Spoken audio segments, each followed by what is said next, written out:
This video is brought to you by Practical Music Theory for the Rock Guitarist, my new book, which is a comprehensive guide to all aspects of music theory necessary for playing rock guitar. From blues to the cycle of fifths, from understanding and using modes to choosing the right notes for a melodic solo, from pentatonic scales to chord construction and keys. It's all covered in a clear and concise manner. With accompanying video demonstrations, jam tracks and tabs, you'll learn to use the knowledge you gain in accessible ways that make sense for less than the cost of a few guitar lessons. Check out the link in the description for more details. Hello chaps, welcome once again to John Robson Guitar Tuition. As always, I do hope you're well. A little bit of a glimpse behind the scenes again today. I now and then get asked about, how do you crank out the amount of content that you do? And, because when you look at it, I seem to have, before the whole COVID lockdown kind of thing, I was doing 2 videos a week.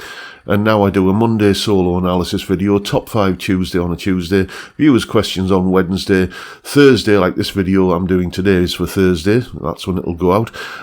It's usually just whatever's on my mind, basically, kind of a wild card video, I always think of it. Then I do a live stream on a Friday and a guitar demo or review or something on a Sunday.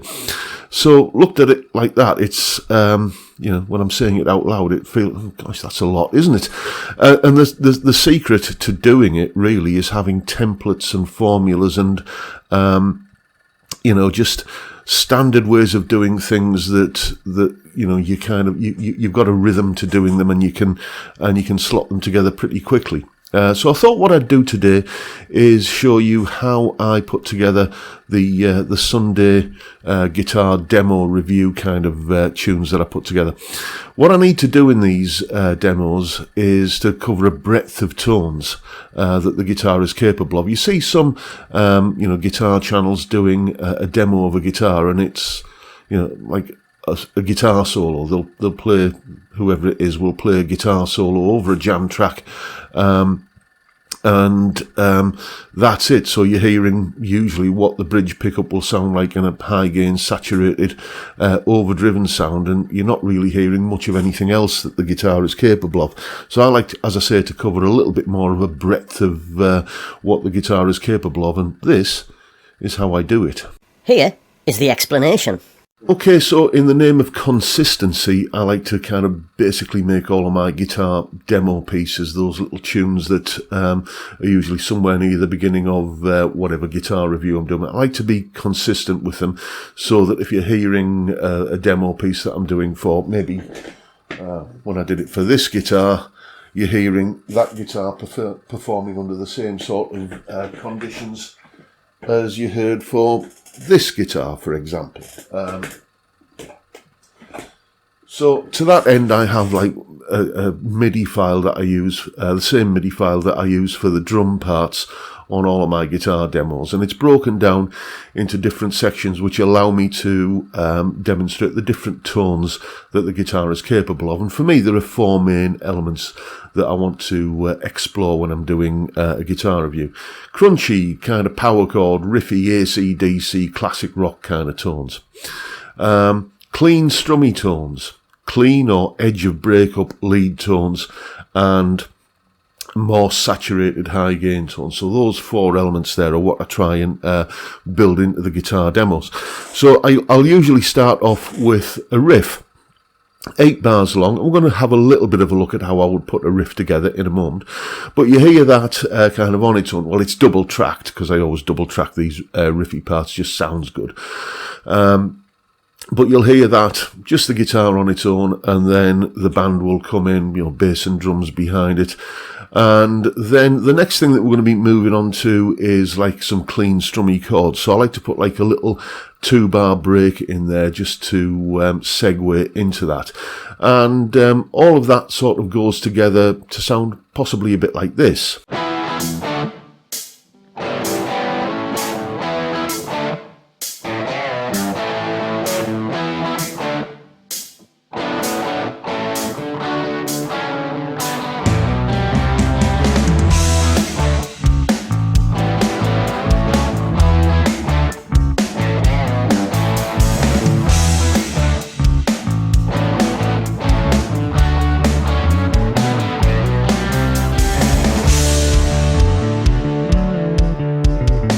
So the anatomy of the riff is something that, I have a very formulaic way of doing it, and, it serves the purpose for this kind of demo. So I'll usually come up with maybe some little 2-bar hook, maybe something like, I don't know, I'm just riffing here, I'm literally just riffing, I'm just bluffing, maybe something like...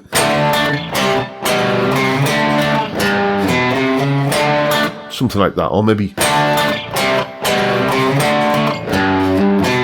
that'll do.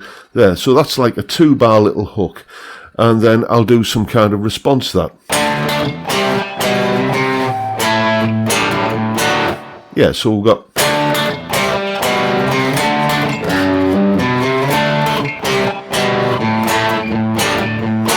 and then back to the original riff again. And then maybe how we'll go... just a couple of little kind of chuggy power chords there to turn it round. Might end up using that riff for something, but you can see how that is structured there. The basic hook of 2 bars, then a response to that, then back to the original riff again, and then just go into like the kind of turnaround that brings it home. Like that. That works for me. The next thing I'll do is, after that 2-bar break there, which kind of just segues into the next part, which is going to be the clean strummy chords. Just write a chord sequence, just something that's, I don't know, usually I like to put a key change in here at some point, just to kind of give it a little bit of variety. And that could sound a bit like this.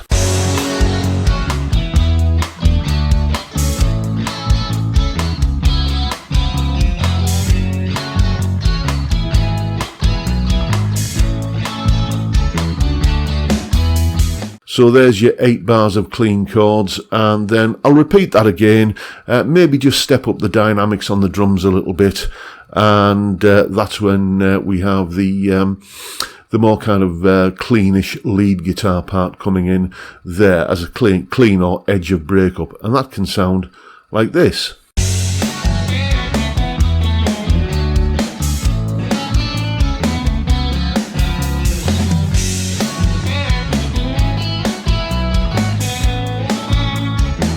After that, it's time to go back to that riff again. We heard it on the intro and everything, but this time we're going to hear a kind of a high gain, saturated kind of solo over the top of it, which could go like this.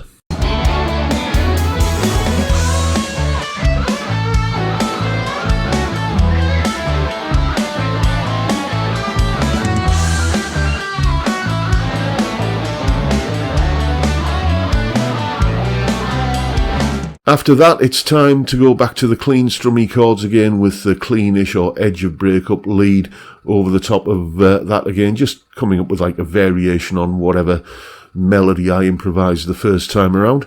And that could sound like this.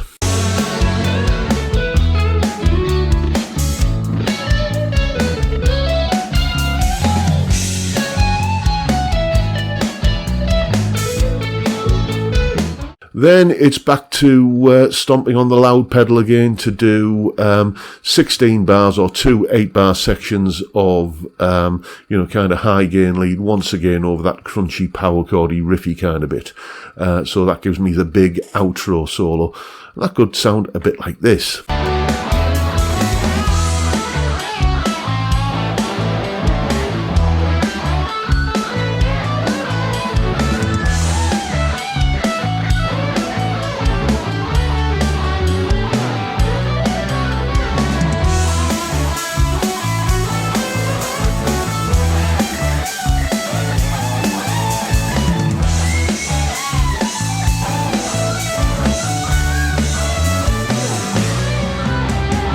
And then finally, it's back to the 8 bars of the riff again, just to kind of bookend it and kind of make the tune feel like it's gone full circle and we've arrived back at a natural kind of resting point.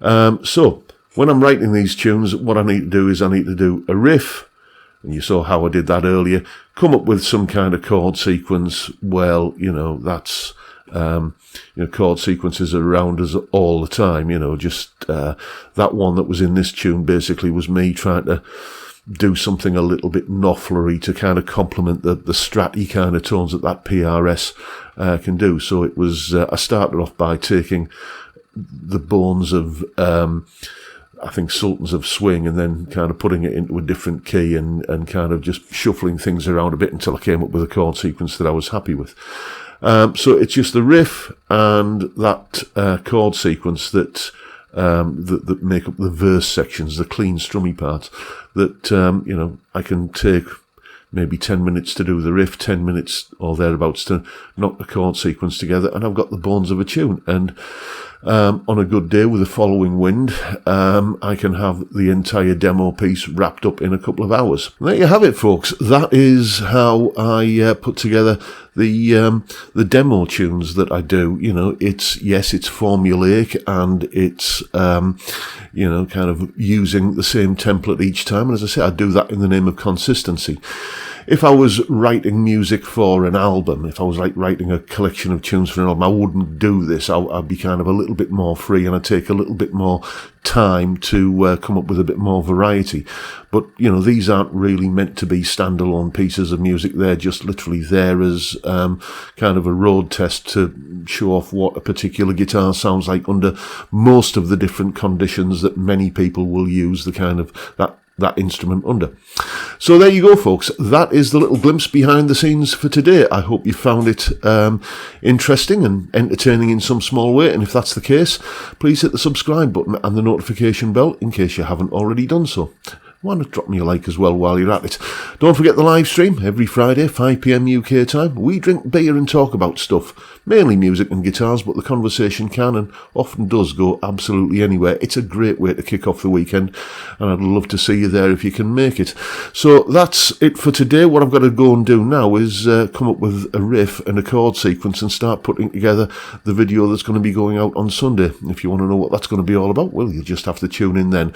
But I'll just take this opportunity now to say thank you so much for watching. Thank you for your time. Look after yourselves, folks. Stay well, stay safe, and above all, stay sane. Bye for now.